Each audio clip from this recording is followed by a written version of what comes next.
Bonjour, je m'appelle Christel. Je suis Tim van Waarmech. Bonjour Tim. Déjà, je dois vous donner des félicitations parce que Shelter a cette année-ci, c'est 10 années. Oui, merci beaucoup. Donc on a fêté nos 10 ans, cette année-ci et on a atteint, aussi plus qu'1 milliard d'euros en actifs sous gestion. Donc on a des chiffres ronds, pour Shelter cette année. C'est pas mal. Nous aussi, comme Immotheker Finnotheker, on est là depuis maintenant 30 ans. Donc aussi un anniversaire très important. Et on est là pour permettre aux gens de vivre comme ils veulent aujourd'hui et aussi demain. Et dans le temps, on faisait ça surtout avec des produits de rendement classique qui étaient préconnus, même pour une période très longue. On le connaissait en avant, ce qui n'est pas le cas aujourd'hui. Parce qu'aujourd'hui, on est surtout dans les produits branche 21, branche 23, dont il y a des fonds sous-jacentes et c'est la raison pour laquelle on aime parler avec vous. D'abord, on va parler de ce menu tarifaire que Trump a donné et normalement, on dit toujours: «On ne mange pas la soupe aussi chaude qu'elle est sert», même si le chef, il est Trump. Ben oui, c'était le cas. Donc on en a parlé la fois passée, le 2 avril, le jour de la libération, le Liberation Day, en États-Unis, où, Trump avait annoncé des droits de douane, assez hauts. Oui.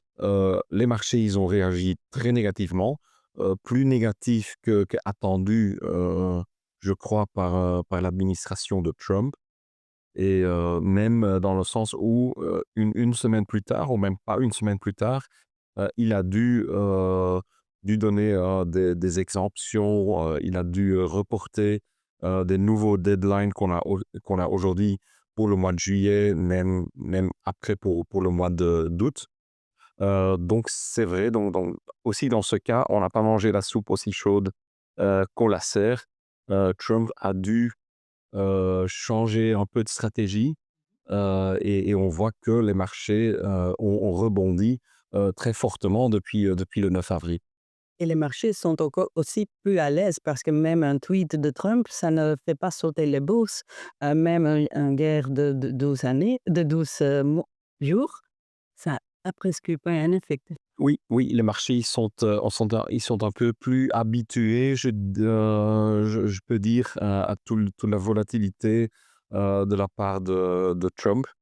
Et c'est vrai que, ça n'a pas, vraiment un grand effet sur le marché si on a des annoncements, aujourd'hui du côté de l'administration.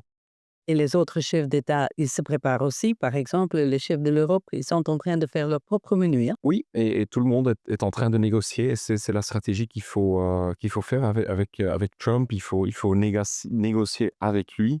Donc lui, il annonce des tarifs, nous on annonce des tarifs du Mhm. côté de Ouais, l'États-Unis, de South.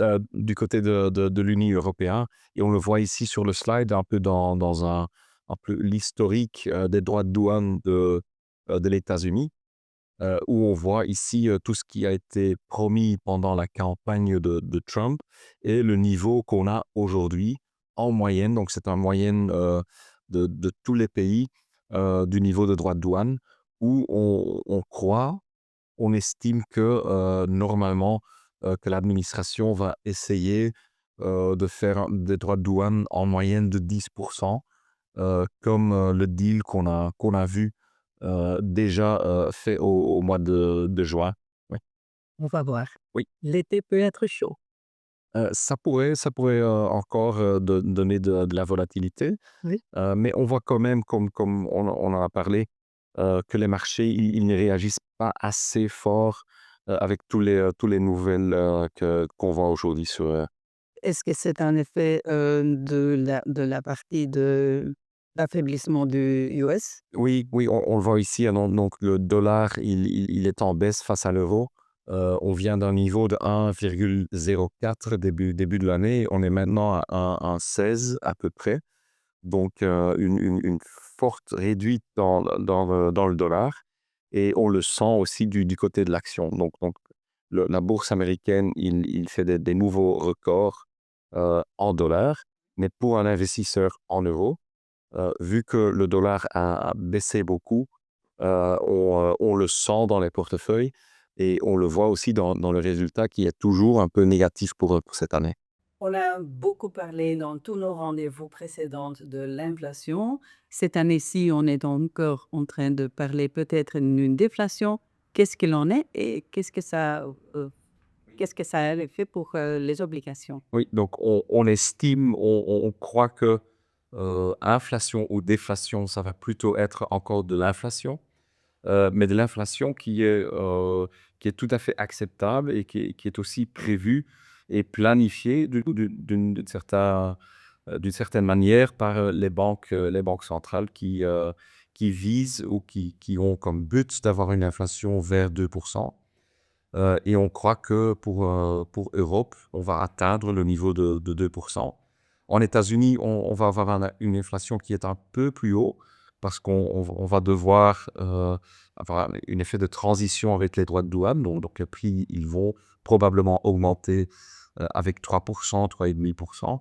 Mais puis après, on s'attend à une inflation qui est sous contrôle, qui est à un niveau qui est en effet bon pour les marchés, qui est vers le 2% attendu et visé par les banques centrales.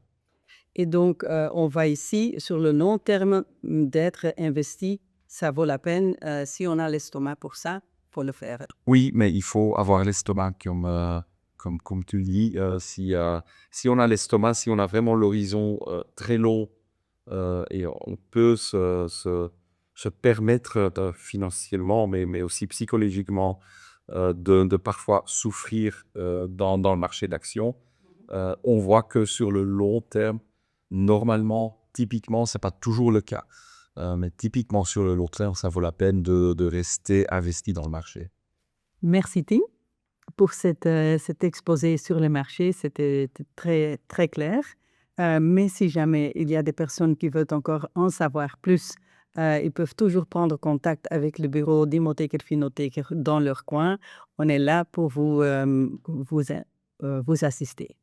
Merci et une bonne été.